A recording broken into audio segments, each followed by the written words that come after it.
ይህ ዓለማችን ላይ ከፍተኛ ጥበቃ የሚደረግለት ሰው ነው። እንደምታዩትም 12 ሰዎች መኪናውን ይከቧታል። በዚህ ቪዲዮም የሀገራችን መሪ አብይ አህመድን ጨምሮ አደገኛ ጠባቂ ያላቸውን ሰዎች እናያለን። ወደፊት በሄድን ቁጥርም አደገኛነታቸው እየጨመረ ይሄዳል። ወደ ቪዲዮው በመጀመሪያ የምናገኘውም ይህን ጠባቂ ነው። ይህ ሰውም የጠላቱን ቤት እየጠበቀ ይመስላል። በመቀጠል ደግሞ የዓለማችንን ዋነኛ አቃጣሪ ጋርዶች እንመልከት። እንደምታውቁት 6ix9ine ለፖሊስ አቃጥሮ ጓደኞቹን እስር ቤት አስገብቷል። በዚህም ብዙ ወንጀለኞች ሊገሉት ስለሚፈልጉት በምትመለከቱት መልኩ ጠባቂዎችን ቀጥሯል። 6ix9ineም የሰማይ ስባሪ በሚያክሉ ሰዎች እየተጠበቀ ፈታ ብሎ ይንቀሳቀሳል። በየቀኑም ወደ ሱቅ ወይንም ወደ ስራ ሲሄድ እነዚህ 6 ጋርዶች ማንም ሰው ወደ 6ix9ine እንዳይጠጋ ይከላከላሉ። ወደ 6ix9ine መጠጋት ከባድ ከመሰላችሁም የሊል ቤቢ ኮንሰርት ላይ ወደ ስቴጅ ለመውጣት ብትሞክሩስ? እንደምታዩት ይህ ሰው ሊል ቤቢን የመንካት እድል እንኳን አላገኘም። ይህ ደግሞ ገና ደረጃ 10 ሲሆን ወደፊት የምናያቸው ጋርዶችም በጣም አደገኛ ናቸው። ቀጣይ የምናየውም የድሬክን ጠባቂዎች ነው። እነዚህ ጋርዶችም ያለቃቸውን ምቾት ለመጠበቅ ረጅም ርቀት ይጓዛሉ። እንደምታዩት በሄደበት ሁሉ ብዙ ቁጥር ያላቸው መኪኖችና ጠባቂዎች ይከተሉታል። የድሬክ መኪና መንገድ ሲጀምር አንድ ጋርድ ይወጣና ሙሉ የትራፊክ እንቅስቃሴውን ይዘጋል። I had right of way. I don't care. Are you the police?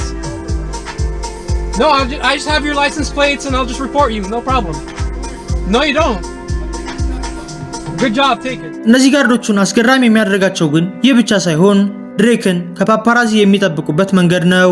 አንድ ቀን ድሬክ ከናይት ክለብ እየወጣ እያለ አንድ ካሜራ የያዘ ሰው ድሬክን ለመቅረጽ ይሞክራል። ወዲያውም ጋርዱ ፍላሽ ላይት ያበራና ሰውየው ምንም አይነት ቪዲዮ እንዳይቀርጽ ይከላከላል። ደረጃ 20 ላይ ደግሞ ሮናልዶን እናገኛለን። ወደዚህ ከማለፋችን በፊት ግን ቪዲዮውን ላይክ ካላደረጋችሁ ላይክ አድርጉ፣ እንዲሁም ለቻናሉ አዲስ ከሆናችሁ ሰብስክራይብ እንዳይረሳ። የሮናልዶ ጠባቂዎችም መቼም ቢሆን እረፍት አያገኙም። ዓለማችን ላይ በቢሊዮኖች የሚታወቀው ሮናልዶ በአደባባይ ከታየ ብዙ ሰዎች እየተጠጉ ያስጨንቁታል። ዓለማችን ላይ ከሚገኙ 8 ሰዎች ውስጥም ቢያንስ አንዱ ሮናልዶን ያውቀዋል። ለዚህም ነው ከፍተኛ ጥበቃ የሚያስፈልገው። ለጠባቂዎቹ ስራቸውን የሚያከብደው ደግሞ ራሱ ሮናልዶ ሲሆን ፎቶ እንነሳ የሚሉትን አድናቂዎቹንም መግፋት አይፈልግም። አንድ ቀን እንኳን በመኪና እየሄደ አድናቂው መጥቶ ፈርምልኝ ይለዋል። ሮናልዶም መኪናውን አቁሞ የፈረመለት ሲሆን ጋርዱ ግን በድንጋጤ ከመኪና ወጥቶ ነበር። በመቀጠል የምናየው ሰው ደግሞ በታጠቁ ጠባቂዎች ይታጀባል። ይህ የምትመለከቱት የወታደር መኪና የፕሬዝዳንት ወይንም የባለስልጣን ሳይሆን የኬሊያን ምባፔ ነው። ዓለማችን ላይ ከሚገኙ ተጫዋቾች ውስጥም ከፍተኛ ተከፋይ የሆነው ምባፔ በሳምንት ብቻ $600,000 ያገኛል። ስለዚህም ይህን የመሰለ ጥበቃ ቢደረግለት አያስገርምም። ደረጃ 30 ላይ የምናገኘው ደግሞ አንድ ሆኖ ብዙ ሺዎችን የሚከላከለውን የሜሲን ጋርድ ነው። ይህ ሰው ያሲን ቶይኮ ይባላል። ሜሲ በሄደበት ቦታ ሁሉም የሚገኝ ሲሆን መጸዳጃ ቤት እንኳን ተከትሎት ሳይገባ አይቀርም።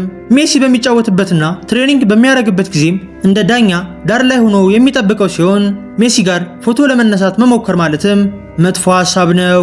ምንም እንኳን ሜሲ ከአድናቂዎቹ ጋር ፎቶ መነሳት ቢፈልግም ይህ ጋርድ ግን በብርሃን ፍጥነቱ ሮጦ ያስቆማቸዋል። ከፍጥነቱ ባሻገርም ትኩረቱ አደገኛ ሲሆን እጃችሁን እንኳን ሜሲ ላይ እንድታሳርፉ አይፈልግም። በመቀጠል ደግሞ የፍሎይድን አደገኛ ጠባቂዎች እንመልከት።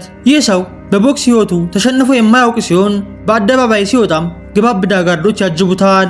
ከነዚህ ግድግዳ ከሆኑ ሰዎች በተጨማሪም አንዳንዴ ደግሞ በወታደሮችም ይጠበቃል። ለሩጫ ሲወጣም በምታዩት መልኩ በመኪና ይከተሉታል። አንድ ቀን የሚሰው ፍሎይድ ላይ የማይሆን ቀልድ ቀልዶ የእጁን አግኝቷል። ነገር ግን ታዋቂ ሰዎች ብቻ አይደሉም በአደገኛና ግብዳ ጋርዶች የሚታጀቡት። ይህ የምታዩት ጥበቃ ለነባሩ የጃፓን ጠቅላይ ሚኒስትር የተደረገ ነው። የሺንዞ ጋርዶችም ፊሽካ ተጠቅመው ሙሉ ትራፊክ ካስቆሙ በኋላ ነው አለቃቸውን የሚያሳልፉት። ይህም ምንም እንኳን ለደህንነት ቢሆንም የሰዎችን ጊዜ ግን ያባክናል። በመቀጠል ደግሞ የሀገራችንን መሪ የዶክተር አብይ አህመድን ጋርዶች እንመልከት። እንደ ኢትዮጵያ ባለች ከፍተኛ የፖለቲካ ችግር ባለባት ሀገር የሀገር መሪዎች ጠንካራ ጥበቃ እንደሚያስፈልጋቸው አያጠራጥርም። አብይ አህመድም ይህን አውቆ ይመስላል በየሄደበት ሁሉ አደገኛ መሳሪያ በታጠቁ ወታደሮች የሚጠበቀው። አንድ ቀን እንኳን ጠቅላዩ ላይ የግድያ ሙከራ ሲደረግ የታየው ጥበቃ ከፍተኛ ሲሆን ወዲያውም ወንጀሉን የፈጸሙት አካላት ተይዘዋል።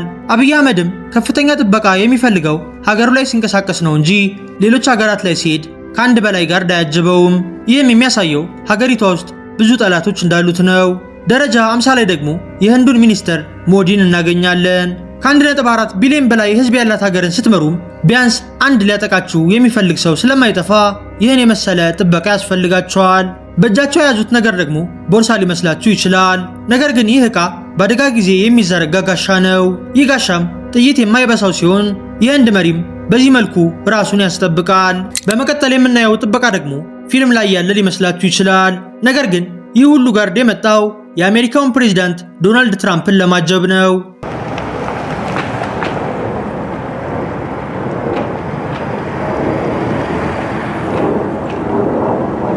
ትራምፕም በተደጋጋሚ አደጋ የሚቃጣበት ሲሆን አደገኛ የሆኑት ጋርዶቹም በብርሃን ፍጥነት መጥተው ከቨር ያደርጉታል።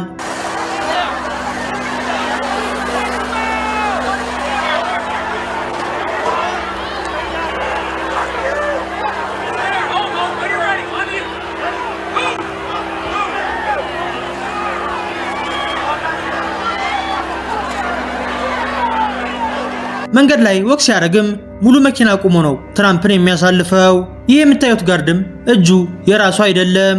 ይህ ጠባቂዎች የሚጠቀሙት ታክቲክ ሲሆን ይህ ጋርድም ትክክለኛ እጁ ያለው በጃኬቱ ውስጥ ነው። በውጭ ያለው እጅም እንደተዘናጋ ማስመሰያ ሲሆን ውስጥ ያለው እጅ ግን በተጠንቀቅ አቀባብለው እየጠበቀ ነው። 7ኛ ደረጃ ላይ ደግሞ ከትራምፕ የበለጠ ጥበቃ የሚደረግለትን ቭላዲሚር ፑቲንን እንመልከት። የፑቲን ጋርዶችም በንቃት የሚጠብቁት ሲሆን በምንም አይነት መልኩም እንድትነኩት አይፈቅዱላችሁም። በጣም የሚያስገርመው ደግሞ ፑቲን ለጉብኝት በሄደባቸው አገራት ያሉ መጸዳጃ ቤቶችን አለመጠቀሙ ነው።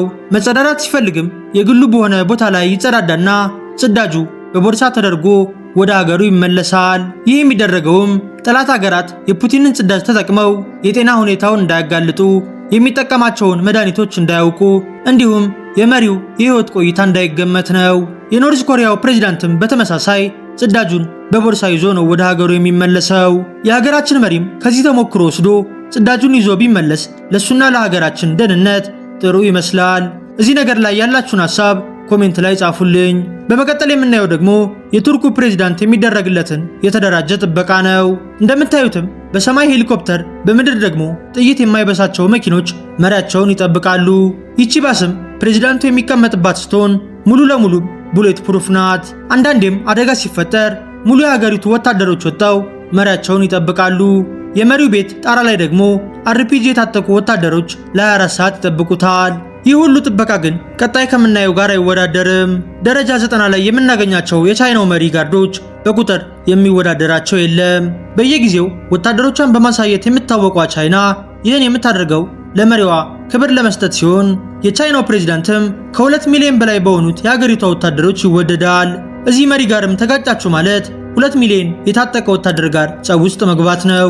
ለዚህም ነው ቻይና ሀያል ሀገር ሆና የቀጠለችው።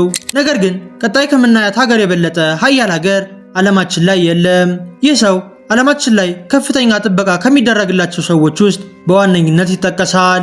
እንደምታዩትም በመኪና ሲንቀሳቀስ ከ12 በላይ ሰዎች እየሮጡ ይከተሉታል። እነዚህ ጋርዶችም በማንኛውም ጊዜ አደጋ ከተነሳ ተኩሰው እንዲገድሉ ፈቃድ ተሰጥቷቸዋል። የአለቃቸውን ምቾት ለመጠበቅም የማይፈነቅሉት ድንጋይ የለም። ትንሽ ስህተት ከሰሩም ወደ ቤት ሲመለሱ ሲኦል ይጠብቃቸዋል። ሕይወታችሁንና ሙሉ ጣቶቻችሁን የምትፈልጉ ከሆነም ከኪም ራሳችሁን ማራቅ አለባችሁ። የዛሬው ቪዲዮ ይህን ይመስል ነበር። በቀጣይ በሌላ ቪዲዮ እስከምንገናኝ ሰላም ሁኑ።